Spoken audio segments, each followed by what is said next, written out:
حدیث مبارکہ کا مفہوم ہے کہ میرے آقا صلی اللہ علیہ وسلم نے ارشاد فرمایا کہ جو رمضان المبارک کی آمد پر خوشی کا اظہار کرتا ہے، کیا کرتا ہے جی؟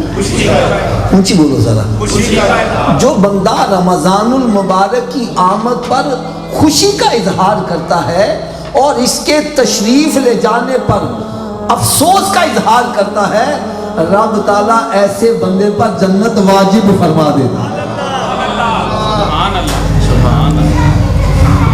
اب ہو سکتا ہے آپ پریشان ہو رہے ہوں، حافظ صاحب ہمیں کیسے پتا چلے کہ خوش کون ہو رہا ہے، کس کو رمضان کی آمد کی خوشی ہو رہی ہے؟ تو بھائی عربی کا ایک مقولہ ہے کہ شے اپنی ضد سے پہچانی جاتی ہے. تندرستی کا پتہ بیماری سے لگتا ہے، تندرستی کا پتہ نوٹوں سے نہیں لگتا. تندرستی کی ضد بیماری ہے، بیماری سے پتہ چلتا ہے. اسی طرح گرمی کا پتہ سردی سے لگتا ہے. تو شے اپنی ضد سے پہچانی جاتی ہے. تو آؤ ہم پہلے یہ دیکھ لیں رمضان المبارک کی آمد پر پریشان کون ہو رہا ہے؟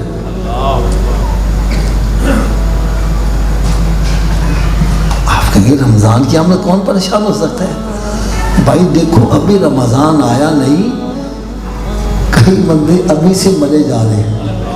اوے حافظ جی بڑی گرمی تھی،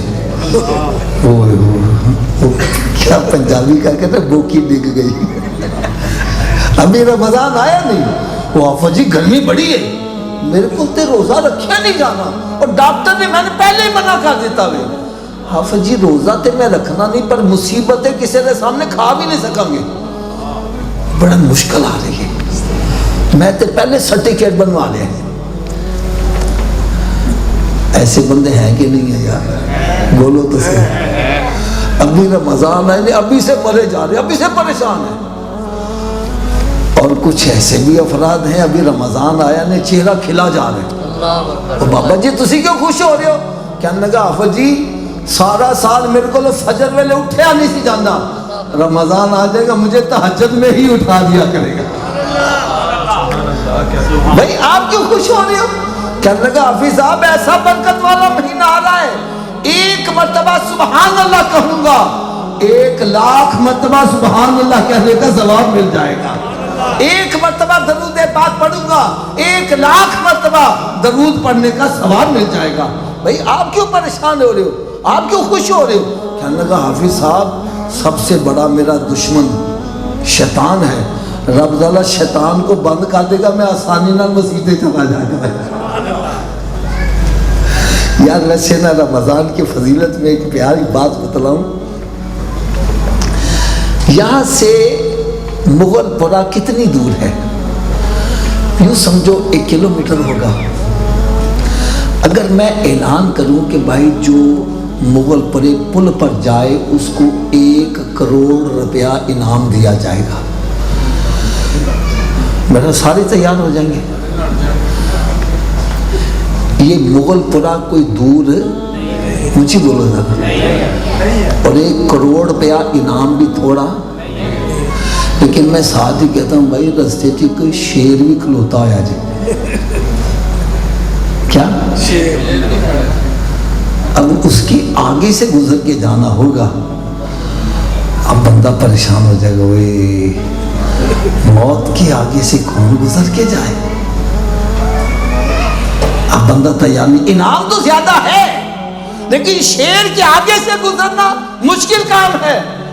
تو رب تعالیٰ نے فرمایا اس شیر کو میں بند کر دیتا ہوں تے تو جنت کما لے. یعنی جو سب سے بڑی رکاوٹ نیکیوں کے راستے میں شیطان ہے، وہ ہمیں نیکی کے راستے پر چلنے نہیں دیتا. تو اللہ تبارک و تعالیٰ جیسے ہی رمضان کا مہینہ آتا ہے شیطان کو بند کر دیتا ہے. فرمایا اب تو جنت کے لیے بندوبست کر لے، جو اب بھی بندوبست نہ کرے اس سے بڑا بدبخت کون بندہ ہوگا. بھائی آپ بڑا خوش ہو رہے رمضان کی آمد پر، کیا وجہ ہے؟ کہنے لگا حافظ صاحب ایسا برکت والا مہینہ آ رہا ہے جس کا پہلا عشرہ رحمت والا ہوگا، دوسرا عشرہ مغفرت والا ہوگا، تیسرا عشرہ دوزخ کی آگ سے ہی نجات حاصل کرنے والا ہوگا۔ آپ بڑا خوش ہو رہے ہو؟ کہتے ہیں حافظ جی کیوں نہ خوش ہوں، اس میں ایک رات ایسی رکھی گئی ہے جو 1000 مہینوں سے بھی افضل ہے۔ ایک رات عبادت کروں گا ثواب 1000 مہینوں سے بھی زیادہ دیا جائے گا۔ بھئی آپ کیوں خوش ہو رہے ہو؟ کہتے ہیں حافظ جی ایسا برکت والا مہینہ آ رہا ہے، میرے رزق سے اضافہ ہو جائے گا۔ سارا سال میں نے سموسے کچوریاں نہیں دیکھی، ارے رمضان آئے گا میرے دسترخوان کے اوپر یہ سب چیزیں سج جائیں گی۔